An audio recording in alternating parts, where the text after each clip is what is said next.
तनुसान परिवार तरफरु मु सरस्वती दास स्वाधीनता दिवस उपलक्षे समस्त को शुभेच्छा और शुभकामना ज्ञापन करुछि। एही दिवस उपलक्षे स्वाधीनता संग्रामी पदे कविता मु परिवेषण करुछि।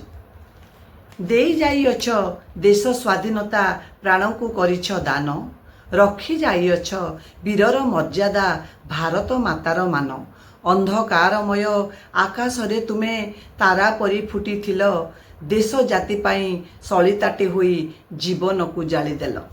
तुमे आज नाह ए देश माटीरे होइछ लीन, तुम रकतरे ए माटी भिजिला माँ कूल हेला शून्य।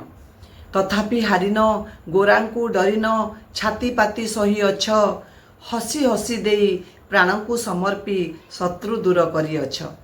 माँ को देइछ शांति आउ मुक्ति, विजयर ध्वजा तार देशे उड़ुअछि विजय पताका होई नीति फरफर।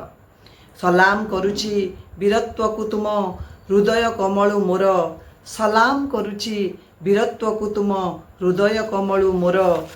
अश्रु बदल रे हस देगल स्वाधीनता परि दिन, हृदय रे कुह व्याकुल होई आखि भिजे अश्रु जले। हृदय रे कुह व्याकुल होई आखि भिजे अश्रु जले।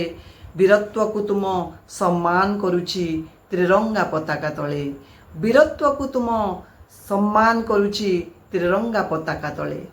नमस्कार, धन्यवाद।